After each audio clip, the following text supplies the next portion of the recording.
Hello, everyone, and welcome back to the Colony Pit, where we catch up with our colony friends and alumni. We have on a great guest on today's show, Rex. Who's with us today? We are here for episode 3, the final chapter with Tony Martinez, the little big brother of John. And if you haven't checked out episodes 1 and 2, please go back and take a look at those. We talked about Tony's high school years, his transition into the military, to Hudson Valley, returning to the game of football. And we're now just kind of transitioning from Hudson Valley into Division One Temple as both a student and as a football player. But before I let John take over here, remember to hit that subscribe button for us here at the Colony Pit. So, John, take it away. All right, so Tony, now we made our commitment. We're heading to Pitt. Who are some notable guys that were on that Temple Owls team that you remember playing with? Uh, like historic people, like from No, just like your teammates there, like some notable names that people wouldn't know that you played with. oh, um, so let's see. During that time frame, um, let's see. Larry Fitzgerald was on University of Penn down in Miami. Um, Greg Olson, who's now a commentator for I think NFL Fox, he played tight end. Devin Hester for the Chicago Bears. Um, there was Bruce Gradkowski, who played for the Buccaneers. Greg Jennings, who played wide receiver for the Packers. Um, In what years was yeah, this, Tony? Just to give people a time frame, like roughly? yeah, this would have been like 2003 to about 2006. Okay. Um, so yeah, there was like the Sean Taylor Miami's Yep. that frame. Were you in the Big Um, East at that time? Was Temple in the Big East at that time? yeah, so we went from the Big East and then got kicked out of the Big East, went independent, and then after independent, um, then they finally got a contract, or they got invited to the MAC, and then Okay. I don't know which conference they're with now. If they are still with the MAC, I think everything's getting And and realigned now. and Tony, you mentioned something too. So like now you're a kid from Colonie playing against our arch rivals Shaker and Shenendahoa and those big old boys from Saratoga. And now you're stepping on the field in Happy Valley and Penn State, where there's 107,000 people going on there. And I remember you telling me a story where Temple's driving down to score. And I think Michael Robinson, who's now a commentator, was a quarterback for that Penn State team. And you're driving towards it. Can you let everyone know like what that feeling was? And the crowd was yelling on one side of the stadium. They were yelling, "We are," and then the other side of the crowd was yelling Penn State. And what was it going on the field when you guys were driving for that score? I mean, kind of let everyone know just like how crazy the game of college football is in these huge stadiums that you go to. I mean, from a player's perspective. Yeah, no, that's a good analogy. So from people that know Colony when we were playing Shaker, I want to say maybe like those games. I mean, if you guys correct me if I'm wrong, they got up to maybe like 4,000, 6,000 people in attendance. If around a couple of thousand in that time frame, and those games get pretty rowdy, pretty loud. And then going to Hudson Valley, I want to say the biggest game we played in front of was um,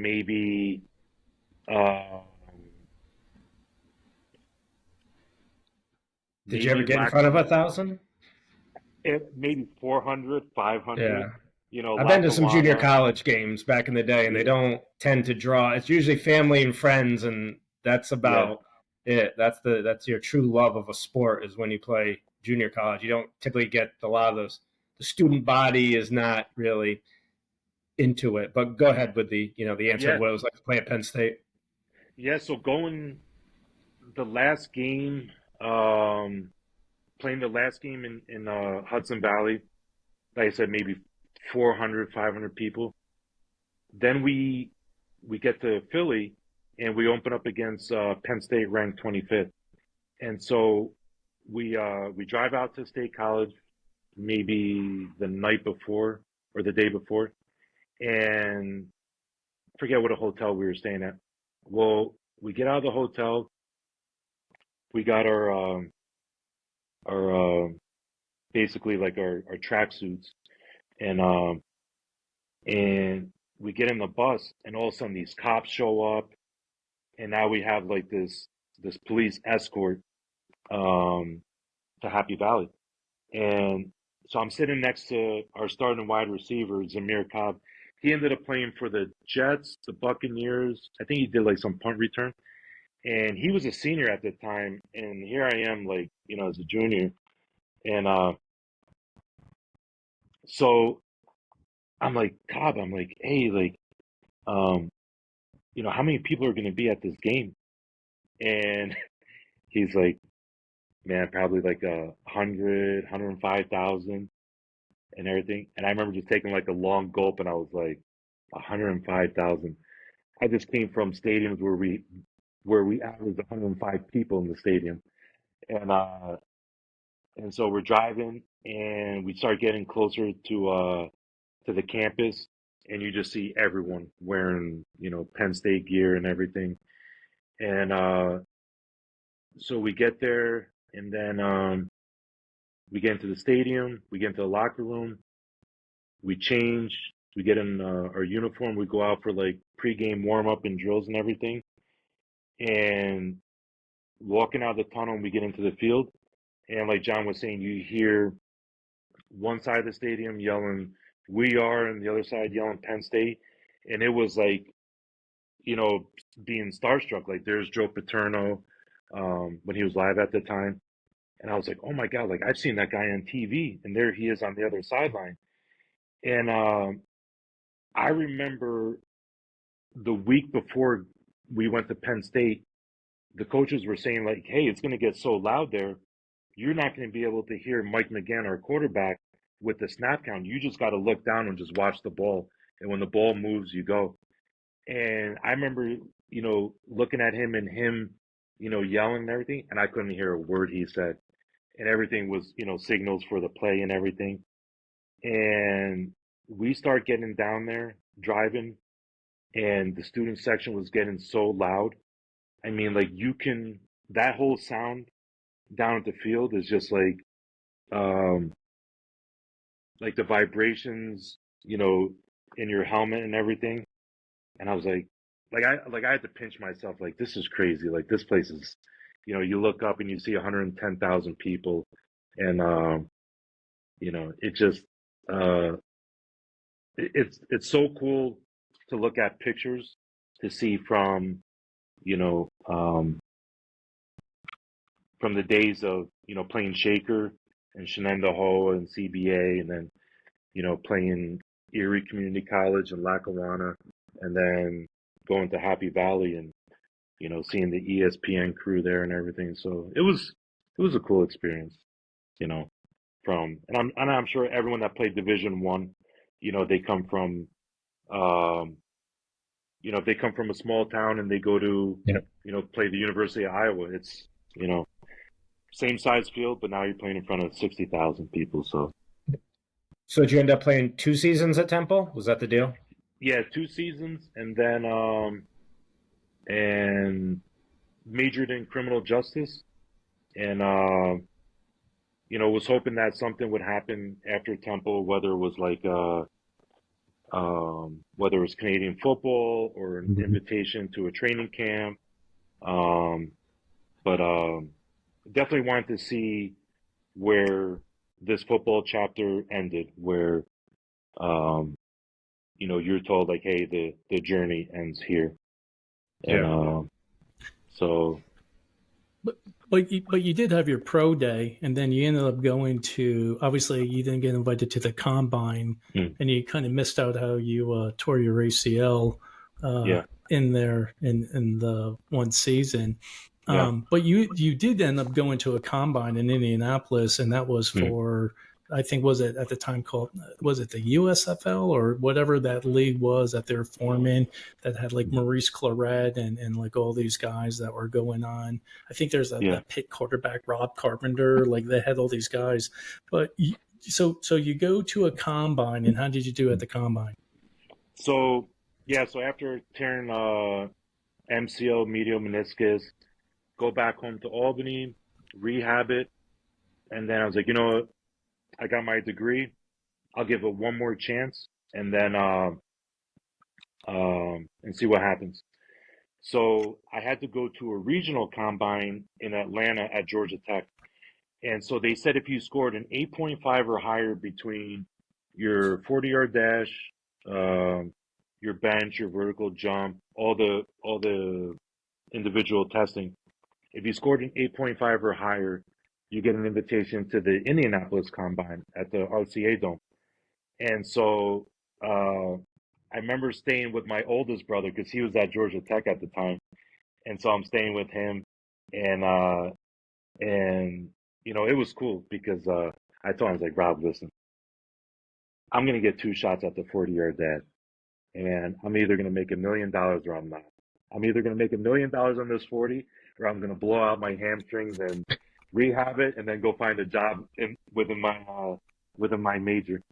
And so I get done, and they don't tell you any of your testing scores that day. You have to log on and see on your profile for it to get updated. So I keep hitting the refresh button over and over for the next couple of days. Finally, it comes through, and there's a link, and you can click, and I was like, oh, here we go. Either the journey is going to keep going, or this is where it ends. So I click on it, and it shows your picture, and it shows, all your measurables, and then it shows your final grade, and it said 8.8 out of 10. And I was like, I was like, I'm going to Indianapolis. I remember I called John, I called my brother, told my parents. I was like, I'm going to Indianapolis, and I was like, and then and I think I was working part time at Nutrition.com in Albany, and just these odd jobs, Mhm. and so I told John about it, and John got me an airline ticket, paid for my hotel, food, and and so um, so we go to Indianapolis, and it was cool. You meet people from all the other universities, and it's such a cool environment because nobody's hating on each other. We're all looking at each other like we were all kids, and we're trying to live out our dream. Everyone was cool, like, hey, bro, good luck on your 40, like, man, and everyone's cheering each other on. And I thought that was so cool. Like, you never met any of these people, and you meet up with all the tight ends in your group, and there's like six of us, and we're all pulling for each other, like, guys from like San Diego State and everything, like, hey, man, good luck and everything. And so then after the combine, um, still waiting to hear from any type of league, if there's any opportunities. And while I'm waiting, I'm applying to the Border Patrol, and I think that's where things start getting interesting. So what year was that when you had went to the combine and then kind of transition into civilian life or real working life? That would have been March, April of 2007. Okay. Because I was waiting because I had already put my application in, and I kept talking to um, um, Office of Personnel Management, and they were giving you your offers of like what board patrol station you want to go to. And so after doing all the testing, they're calling back saying, hey, we want to offer you this station, and I'm like, man, I'm kind of waiting to see if another job falls through and everything. And I'm not getting any phone calls from any league, arena football, nothing. Mm-hmm. Yeah. And so it finally came down to like they give you three chances or three offers, and if you turn down the last offer, you got to redo the application process. And so I was like, I want to do something like whether it's like DEA, FBI, Border Patrol, and so and I knew John was in the Border Patrol and met all of his friends and coworkers, and I was like, man, this seems interesting, seems fun, and just a new, different location, Yeah. and so How many different borders have you served on? just one. just Oh, the south, okay. just the southwest. Yeah.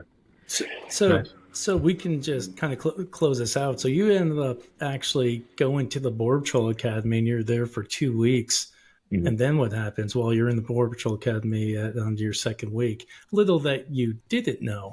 Yeah. So when I when I'm there, I had no idea that a phone call came in to my mom, and my mom had seen me, in college with, getting my knee reconstructed before the Penn State game. I tore my oblique, was on painkillers, and so now she sees like, okay, he graduated college, he's got a degree, he's putting in for, has a real job now, is at the academy, and kind of wanted to like shelter me and make sure like I had no distractions. Well, at the end of the Board Patrol Academy, when it comes time to pin your badge on, if you want, a family member or someone significant to come pin your badge on, they could come, to the graduation ceremony and do it. And so since John was in the Board Patrol, I asked John, I was like, hey, can you come pin my badge on? And Mhm. and to me that was special. That was awesome because it Yeah. was like, I saw what he went through and everything, and to be able to like talk about the same experiences and everything. Like I always thought it was cool, like, to see guys from John's generation on the Board Patrol and now, coming into, my generation. Um, and a lot of, We aren't that old, Tony. I mean, we're I 3 years mean, older than you. You don't have to like make it out like we're ancient here. But I mean, when I say generation, I mean like generation, like within the Border Patrol. Like okay, there's like guys from like John's era who the people like when I came in, the people from like John's era, there's there's um they were like the pioneers, like the things that they developed in their skill set and the things that they were experts on that they passed on to us, and um it's I kind can, of like the tradition that keeps on giving. So I it get was it. it was always cool with the people that I graduated with that either had family members or knew someone that was on the Board Patrol. It it uh it meant a lot to us to have someone Right. that was also Board Patrol agent. Um, and so, Cool. um, So I didn't mean to sidetrack you. So I'm no, no. curious to hear this story of what John is alluding to here. So Oh, yeah. you get the John puts the pin on you. You're into the Border Patrol, but there's something else I can tell behind. So let's hear what this big Yes. story is. So and John, if you remember this, I remember we were leaving that auditorium, and I remember like we were walking towards the parking lot, and I don't remember exactly how it came up, but I remember John saying like, "Hey, while you were here, uh, mom got a phone call from um, whether it was like an NFL recruiter or who it was, and I was like, "Are you serious?" And it was the Bills or the I think No, no. Bills So or it Raiders or was the Raiders no, or no. So it was 2 weeks in. So you literally just went in, and I believe they got two letters. One was they invited you to the camp. I think it was the Steelers, as what okay, Dad said, or okay, to and then you got another letter to the Packers, and then you mm, got a letter to Arena Football Team. I think in I remember, Louisville, Kentucky. So you actually got three offers. mm, Two officers try out with two different NFL teams, and one with I think they offered you a contract for the Arena Football Team. And in my mother's true facet, she just grabbed. I think there were two letters that they sent, like saying, "Hey Tony, do you want to come up to Green Bay and try out as a free agent?" And my mm, mom just ripped up those letters and said, "He already has a job," and never told Tony. And I forgot how it came up, but all of a sudden they told me. I was like, "Hey, you should tell Tony about that." That while he was waiting on there, that he Mhm. actually he was actually athletically gifted enough Yeah. where and like we know, like the great Chuck Dukes and Chad Dukes and all those other guys, not many people get to put a step onto that holy field to at least try to make it. But that's what Uh, happened that, with Tony. So yeah, needless to say, he wasn't happy on the drive yeah, back. that's a good. Yeah. That's a good story. Well, maybe in a way that was your mom's payback for you sneaking out the back door to like go to the military 10 years earlier. Now she was even now, right? Yeah. Yeah. And uh, yeah, I mean, I'll never forget that drive when John and I left Ortiz in New Mexico. And I looked down and like when I saw the badge there, and see, John didn't get a chance to experience that because he didn't have a family member pin the badge on him. You know what I mean? Mhm. So for my classmates and I that we had a family member pin the badge on us, there was like, um, yeah, an awesome feeling. I guess I don't know, maybe like in football, like if like you go to a draft party and you're like, like the Watts, like JJ Watt, Yep. they see their brother get drafted and everything and they welcome them into the NFL. To me, it's kind of like the same, like rite of passage. And so I always thought that was cool, going through that experience at the Borchel Academy. But I was definitely real butthurt when I heard, about Yeah. the letters that came in, and it was something like every athlete, you want someone to tell you no. You want someone to be like, hey, this is where the end of the road comes. And, looking back on it, at the combines and and there was another trial I went to in Orlando, and I didn't drink, didn't smoke, didn't party, didn't have a girlfriend at the time. I woke up and just ate, slept, and breath. Like, how can I get better today? How can I get faster? And I'm like, I'm sitting there in my head, like before the board fell time, and like, there's no way I could have not performed well enough for someone to just be like, you can come try out, and if you play special teams, you play special teams. But it was something that I'm like, like there's no way this can happen. Like, there's no way I could have gotten slower or weaker from Atlanta and get an 8.8 and going down the road. I'm like, I'm doing everything that's asked of me. Like the strength coach that I was working with. And so, finally when I got that news, yeah, I was definitely upset because um I wanted to be in an environment where someone's like, listen, you're just a step too slow and this is the end of the road for you. Cool, I'll go find a job, you Yeah. know. And this is where it ends, you know. So But fast forward now. So you've been in the Border Patrol now since what, 2007? yep. And now you got what is it now? What you got 3 more years to go before you're eligible to retire? Yeah, about that, like a little over 3. So Yeah. What's your experience been like so far in the Border Patrol? What's oh some notable things that? And I know there's a lot of things we can talk about, but what are those yeah. things that we can talk about? Like for example, I think we were talking with Rex's son, Mhm. offline, and he was watching I think one of those shows called How to Catch a Smuggler, and Mhm. he's kind of fascinated by it, and he was asking me, he's like, hey, did you ever catch any drugs? I'm like, yeah, a couple 100 pounds. And what was the first drug load that you got? How much was it? Yeah, so I was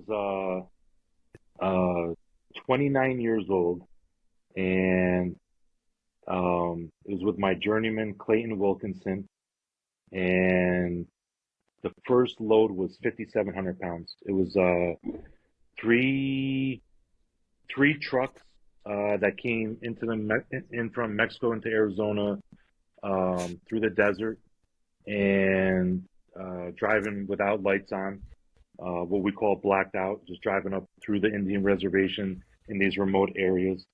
And I saw them, when I was hiding out in the brush, and I saw them come in, and they went off road in the desert. And these drivers were Mexican nationals. They get out and they're on the radio, and I hear them talking to the scouts up in the mountains. And I call my journeyman. I was like, "Hey, Clayton," I was like, I'm like 150 yards away, and there's like 3 trucks that they're trying to put these camouflage tarps over. And so he came down, he picked me up, and he's like, all right, we're gonna drive out towards him. And I'm the new guy riding in the co-pilot seat, and we drive out towards these trucks, and it's 1:30 in the morning, and these trucks come tearing ass out of the desert, and we chase them. They blow their tires out. They end up crashing into a wash, and the three trucks, yeah, with all the marijuana, was like 5,700 pounds, and so he's like a Mr. Prosciutto.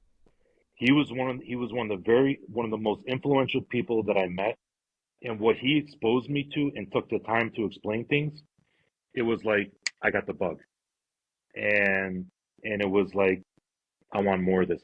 This is what I want to do, and I always tell him, and to this day, like he's getting ready to retire, like in a year and a half, and we still work together on the field, and he's been an awesome mentor. So that first big drug bust, um, was never forget that, for the rest of my life. That was So, unbelievable experience. and 5,700 pounds is like a Friday night in Colonie, so it's not really that much going on. But Tony, That's so we're simple. coming That's simple to. possession in Colonie. Oh yeah, that's something everyone has. So we're coming towards the end, but we got some more some questions just to close this out. And one, I just want to say thank you for your service, serving the military. I mean, more than ever, all the craziness going on in the world. I mean, glad there's good people that volunteer to defend this country. And second, be careful down there in the border of Arizona. I think as we watch on the news, all the craziness going on. So it's good to know that there's some guys down there and, has our backs. But we have some last Colonie questions that we're going to hit you with here before we close this segment out. Pat, you want to hit the first one? Yeah, and John, I just want to echo that, Tony, I know I haven't seen you in probably about like literally over 25 years. I think the last time I saw you was probably when you were working out at the fitness factory and returned home, and I didn't even recognize you. It took me a while, and I was like, who is that dude throwing around all this weight? And I'm like, oh, that's John's little brother who's not so little anymore. But yes, thank you for your service. That was a great story. I think it's a very inspirational story because every year there's kids like you that graduate from high school that don't quite know what they're going to do. And I think your story is a great one for kids to hear, that just because maybe high school didn't turn out maybe the way they wanted it to, there's still time to turn things around. It may take a little while, but if you put the work and the effort and the attitude into it, you can, whether it's military or whatever. But thank you for your service. I think we all greatly appreciate that. And thank you for working the Border Patrol as well, and everything else in between was really interesting to hear. But to kind of close this out, to kind of finish up where we started, to find out how Colonie are you? Back in the day, where are you eating? Elkins or Platt's Place? Elkins. Getting All right. What was it? It was a type of cheesesteak, I forget, with fries. All right. Yeah. Not bad. Definitely All right, Elkins. so we're Definitely almost like Elkins. Elkins not bad. I just realized too, on the side note, I went to go look. I realized that place closed down. It's like all these iconic Colonie places have closed down. I was like, oh man. All right, here we go. Where are we most likely to find you at? The infamous Ground Round or the Cranberry Bog?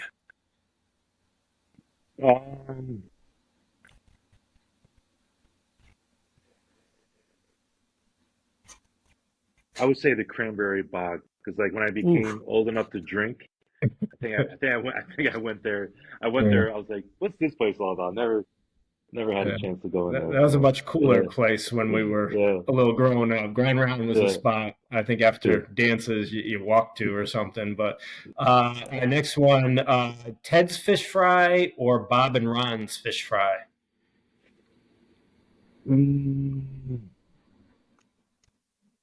I'm gonna go with Bob and Ron's Fish Fry, because I remember they sponsored a baseball team at was it the Colonie? Uh, so I always appreciated that. All right. All right, here we go. We're most likely going to find you at Blockbuster or Hollywood Video. Blockbuster, for sure. All right. So here's another one. So a little bonus question here. Did you have a Blockbuster card? Yep. Yep. Okay. So now it's Friday night. You're with your boys. You didn't get arrested, so it's a good Friday night. You walk in the Blockbuster. What was the first section you're going to go visit when you walk in? Probably the video games. Really? Okay. Yeah. Ah, Yeah. yeah. Yeah. Cool. But I think the Sega Genesis was big at that time. So, all right. yeah. You just turned 21, assuming you're in Colonie or the Capital District area. Where are we going to find you? And hold on, I actually have to read these because I think your brother listed every bar that's ever been in business in the Capital District. But give me a second here. Ziggy's in Latham, Michael's, WT's, Tommy's, the Heritage, Maxie's, the Big House, Washington Tavern, or the Rusty Nail. Good God. Well, because I'm 21 at that time and definitely more mature than I was at 17. I don't want to get in any fights. I'm gonna say the big house. The big house Okay. the big That's a house seemed safe like bet. Nice. yeah, the big house seemed like every time I went there, there was no fights. It was pretty classy and yeah, never had any Not that the other places aren't classy, but we'll Yeah. just leave it at that. The Big House is a Yeah. safe bet. Yeah. Go ahead, Wow. Joe. Can't believe Michael's got denied. All right, here we go. Where we most likely find you at Guptals or Secrets? I only remember Guptals the most, and I think that was what was that like for Roller skating, uh, wasn't it? roller Couples? skating? Yeah. Yeah, They're right next to each other, weren't they? yeah. It was Yeah, it I was think they're like in the same building. Yeah. like a roller skating arena. Yeah, Yeah. Yeah. Yeah. And the other one was a dance club. Right. Secrets. Yeah. Secrets. John was a big secrets guy, I think, back in the day, but well, that's for a different show. Where are we most likely to find you back in the day? Chuck E. Cheese, Ralph's Tavern, or Little Anthony's for pizza? Little Or anything, Anthony's. really? Okay. Little Cool. Anthony's for sure. Um, that was a big. I remember even after Pop Warner, and even after pretty much after like any sporting game, Yeah. we would go there for wings and pizza. Love Nice. Little Anthony's. Love that Nice. place. All right. Well, Tony, thanks for joining us. And just real quick, just so to close it out, who's one person you want to know to come on the show to sit on the hot seat like you? Who's one of your classmates you'd be dying to know what they've been up to since graduating high school back in 1996? Classmate or just somebody from the Colonie Central High School? Whoever, Colony alumni. Anyone. Because such a huge sports fan and never knew like the history behind them, like where they grew up and only hearing bits and pieces about like their athletic career. I would love to hear about Chad, Chucky Dukes, and Dave Gamble. All Oh, right. wow. Yeah, I mean, I met Dave before, talked with him, super cool. He was telling me a lot about the Denver Broncos, but being from Colonie and you always hear about Chad and Chucky, and met Chad one time, played bass with him, super cool guy. Never met Chucky, but I'd love to hear about them growing up and just hearing another athlete, just hearing their stories. I think that'd be really cool. I'd love to hear about those guys. All right. Well, I think we're going to be able to make that happen for you. So I think those are realistic requests. Okay, awesome, All right. Awesome. awesome. All right. So thank you everyone for watching. John, before we wrap up here, just a reminder to subscribe to our channel, and thank you for listening to the Colonie Pit. All right. We'll talk to you guys soon. Have a good one. Awesome. Thanks, guys. All right.